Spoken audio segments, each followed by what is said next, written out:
Zeppelini ei kulje tänään. Sumu on liian sakea ja Atlantti liian levoton, sanoo radion naisääni. Ei tietoa jatkosta. Klubilla kynä pysähtyy paperille, miettii laivapostia, miettii, kuinka kauan se kestääkään. Muistaa sen yhden kärsimättömän leuan ja lempeät käsivarret.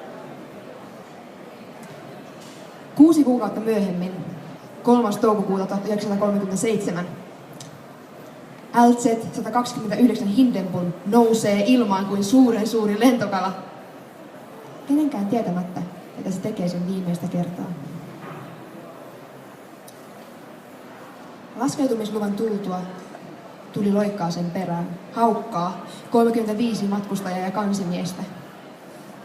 Niin, että ilmalaiva pukeutuu punaiseen savuun. Punaiseen savuun. Punaiseen savuun. Punaiseen.